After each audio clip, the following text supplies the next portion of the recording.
Hello and welcome to Chapter 2 of The Wonderful Wizard of Oz. This chapter is called The Council with the Munchkins. She was awakened by a shock, so sudden and severe that if Dorothy had not been lying on the soft bed, she might have been hurt. As it was, the jar made her catch her breath and wonder what had happened. And Toto put his cold little nose onto her face and whined dismally. Dorothy sat up and noticed that the house was not moving, nor was it dark, for the bright sunshine came in at the window, flooding the little room. She sprang from her bed, and with Toto at her heels ran and opened the door. The little girl gave a cry of amazement and looked about her, her eyes growing bigger and bigger at the wonderful sight she saw. The cyclone had set the house down very gently, for a cyclone, in the midst of a country of marvelous beauty. There were lovely patches of greensward all about, with stately trees bearing rich and luscious fruits.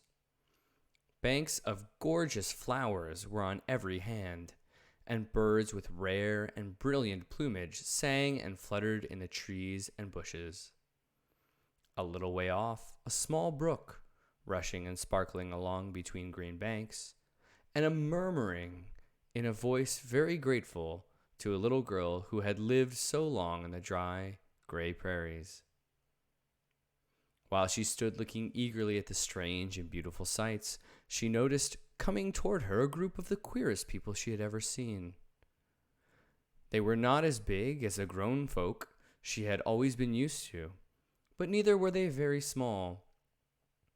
In fact, they seemed about as tall as Dorothy, who was a well-grown child for her age, although they were, so far as looks go, many years older. 3 men and 1 woman, and all were oddly dressed. They wore round hats that rose to a small point a foot above their heads, with little bells around the brims that tinkled sweetly as they moved. The hats of the men were blue. The little woman's hat was white, and she wore a white gown that hung in pleats from her shoulders. Under it were sprinkled little stars that glistened in the sun like diamonds. The men were dressed in blue, of the same shade as their hats, and wore well-polished boots with a deep roll of blue at the tops. The men, Dorothy thought, were about as old as Uncle Henry, for 2 of them had beards. But the little woman was doubtlessly much older. Her face was covered with wrinkles, her hair was nearly white, and she walked rather stiffly.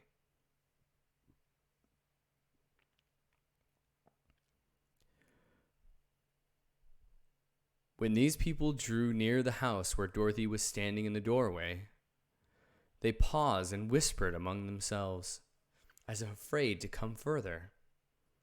But the little old woman walked up to Dorothy, made a low bow, and said in a sweet voice, "You are welcome, most noble sorceress, to the land of the Munchkins. We are so grateful to you for having killed the wicked witch of the East and for setting our people free from bondage." Dorothy listened to this speech with wonder. What could the little woman possibly mean by calling her a sorceress, and saying that she had killed the wicked witch of the East? Dorothy was an innocent, harmless little girl who had been carried by a cyclone many miles from home, and she had never killed anything in all her life.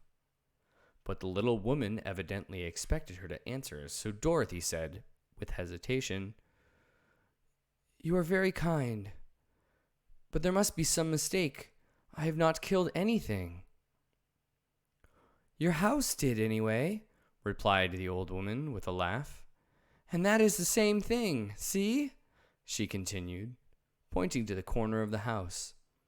"There are her 2 feet, still sticking out from under a block of wood." Dorothy looked and gave a little cry of fright. There indeed, just under the corner of the great beam of the house that it rested on, 2 feet were sticking out, shod in silver shoes with pointed toes. "Oh dear, oh dear!" cried Dorothy, clasping her hands together in dismay. "The house must have fallen on her. Whatever shall we do?" "There's nothing to be done," said the little woman calmly. "But who was she?" asked Dorothy. "She was the Wicked Witch of the East, as I said," answered the little woman. "She has held all the Munchkins in bondage for many years, making them slaves for her night and day. Now they are all set free and are grateful to you for the favor." "Who are the Munchkins?" inquired Dorothy. "They are the people who live in the land to the east where the Wicked Witch ruled." "Are you a Munchkin?" asked Dorothy. "No, but I am their friend, although I live in the land of the north. When they saw the Witch of the East was dead, the Munchkins sent a swift messenger to me, and I came at once. I am the Witch of the North." "Oh, gracious!" cried Dorothy. "Are you a real witch?" "Yes, indeed," answered the little woman. "But I am a good witch, and the people love me. I am not as powerful as the Wicked Witch who has ruled here, or I should have set the people free myself." "But I thought all witches were wicked," said the girl, who was half frightened at facing a real witch. "Oh no, this is a mistake. There were only 4 witches in all the land of Oz, and 2 of them, those who live in the north and the south, are good witches. I know this is true, as I am one myself, and cannot be mistaken. Those who dwelt in the east and west were, indeed, wicked witches. But now that you have killed one of them, there is but one wicked witch in all the land of Oz, the one who lives in the west." "But," said Dorothy, after a moment's thought, "Aunt Em told me that witches were all dead, years and years ago." "Who is Aunt Em?" inquired the little old woman. "She is my aunt who lives in Kansas, where I am from." The Witch of the North seemed to think for a time, with her head bowed, her eyes upon the ground. Then she looked up and said, "I do not know where Kansas is, for I have never heard this country mentioned before. But tell me, is it a civilized country?" "Oh, yes," replied Dorothy. "Then that accounts for it. In the civilized country, I believe there are no witches left, nor wizards, nor sorceresses, nor magicians. But you see, the land of Oz has never been civilized, for we are cut off from all the rest of the world. Therefore, we still have witches and wizards among us." "Who are the wizards?" asked Dorothy. "Oz himself is the great wizard," answered the witch, sinking her voice to a whisper. He is more powerful than all the rest of us together. He lives in the City of Emeralds." Dorothy was going to ask another question, but just then the Munchkins, who had been standing silently by, gave a loud shout and pointed at the corner of the house where the Wicked Witch had been lying.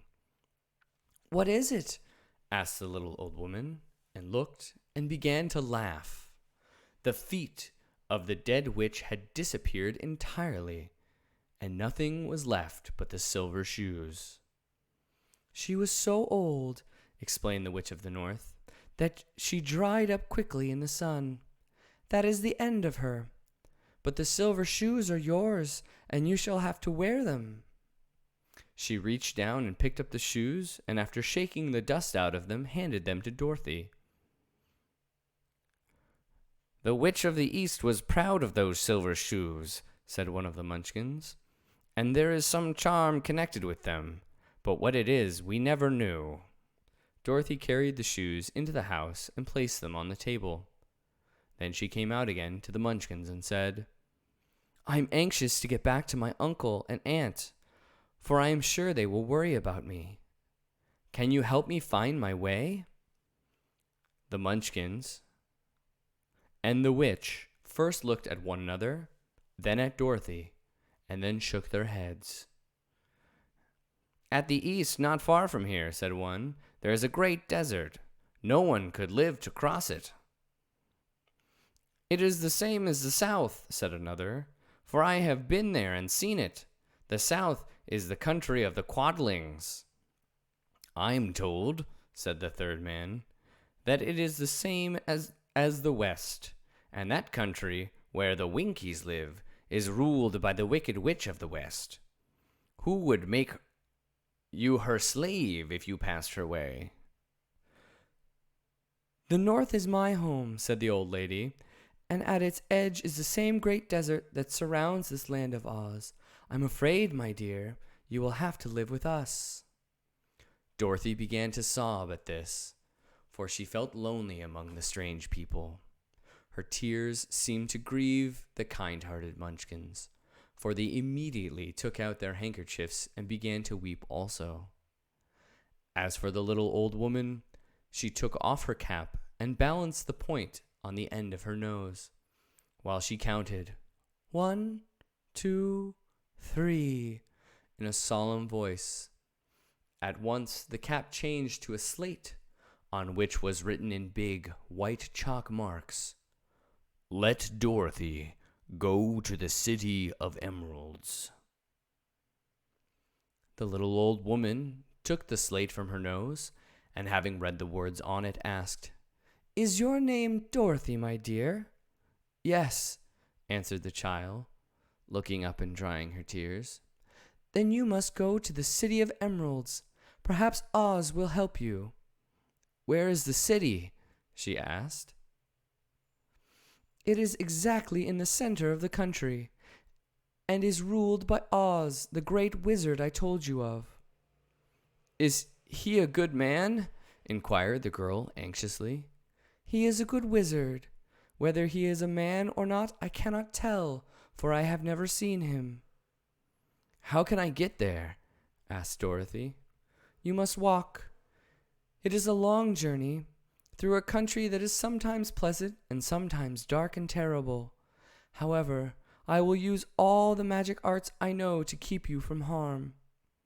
"Won't you go with me?" pleaded the girl, who had begun to look upon the old woman as her only friend. "No, I cannot do that," she replied. "But I will give you my kiss, and no one will dare injure a person who has been kissed by the Witch of the North." She came close to Dorothy and kissed her gently on the forehead. Where her lips touched the girl, they left a round, shining mark, as Dorothy found out soon after. "The road to the City of Emeralds is paved with yellow brick," said the witch, "so you cannot miss it. When you get to Oz, do not be afraid of him, but tell your story and ask him to help you. Goodbye, my dear." The three Munchkins bowed low to her and wished her a pleasant journey, after which she walked away through the trees. The witch gave Dorothy a friendly little nod, whirled around on her left heel 3 times, and straightway disappeared, much to the surprise of little Toto, who barked after her loudly enough when she was gone, because he had been afraid even to growl while she stood by. But Dorothy, knowing her to be a witch, had expected her to disappear in just that way, and was not surprised in the least. This is the end of Chapter 2 of The Wonderful Wizard of Oz. Thank you for listening. I'll see you tomorrow for Chapter 3.